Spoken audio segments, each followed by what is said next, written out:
Halo,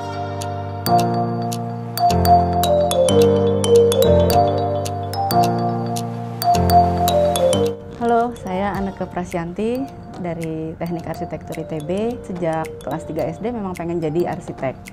Dan saya bersyukur tahun 93 keterima di Teknik Arsitektur ITB. Sebenarnya dari mata kuliah pilihan di kampus, kemudian saya juga bergabung di Bandung Heritage Society dan sempat membuatkan dokumen rekomendasi untuk gedung cagar budaya Mapolwil di Braga. Kemudian di tahun yang sama sempat ikut Jambore Arsitektur di Singapura. Jadi saya melihat bagaimana Singapura bagus banget dalam pengelolaan aset bangunannya di sana. Saya akhirnya untuk tugas akhir tahun 97 memilih proyek revitalisasi di kawasan Kota Tua Jakarta. Di masa itu Kota Tua kumuh dan banyak premannya. Saya ke sana survei sendirian. Banyak orang ngeliatin saya, tapi buat saya itu pengalaman yang seru yang saya ingat sampai sekarang. Lulus tahun 98 dan lagi krismon, tapi syukurnya saya di waktu itu saya dapat 2 tawaran. Kebetulan yang di Bandung waktu kuliah saya nyambi jadi penyiar radio, jadi saya dapat tawaran kerjaan full time di radio, artinya dunia entertainment, atau saya harus hijrah ke Bali.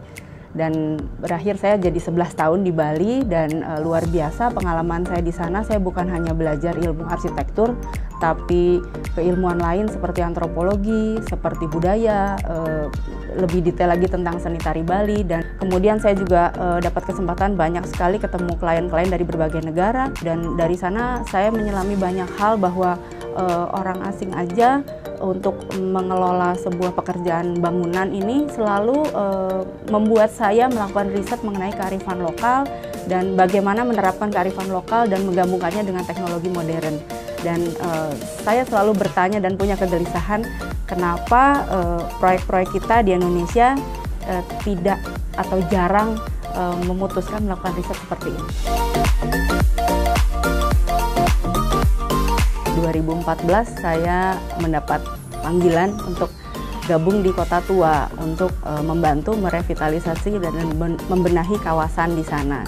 Buat saya itu kayak mimpi banget yang jadi kenyataan karena waktu tahun 98 tugas akhir tuh nggak ada pekerjaan itu gitu. Tahun 2014 begitu saya ditawari, saya langsung bilang iya. Dan dari 2014 sampai 2016 membenahi sampai 11 bangunan di sana. Dan akhirnya 2016 saya dipanggil ke Kementerian Pariwisata untuk membantu pembenahan pelestarian arsitektur bukan di Kota Lama saja, tapi bahkan di seluruh Indonesia. Dan saat ini sebagai staf ahli dari Kementerian Pariwisata untuk bidang arsitektur, tugas saya keliling ke desa-desa, ke kota-kota di Indonesia untuk memberi edukasi bukan hanya saja pada para perangkat daerah, pada pejabat, tapi juga pada masyarakat langsung untuk menggali lagi kearifan lokal, untuk menjaga arsitektur lokalnya. Dan kalau mau membangun bangunan baru, pakailah ilmu dari nenek moyang kita untuk membangun baik hunian, amfiteater, apapun itu bangunan yang dibangun dengan kearifan yang sudah ada di tempat tersebut. Saya berharap ke depan bisa ada institusi formal, khusus mungkin untuk pendidikan lanjutan arsitektur, untuk mendalami pembenahan ribuan aset yang ada di bangsa ini. Setelah pengalaman saya di lapangan, menurut saya yang bisa terlibat di pekerjaan pelestarian bukan hanya arsitek, tapi bahkan juga penulis, storyteller, guide, juru gambar, pembuat film.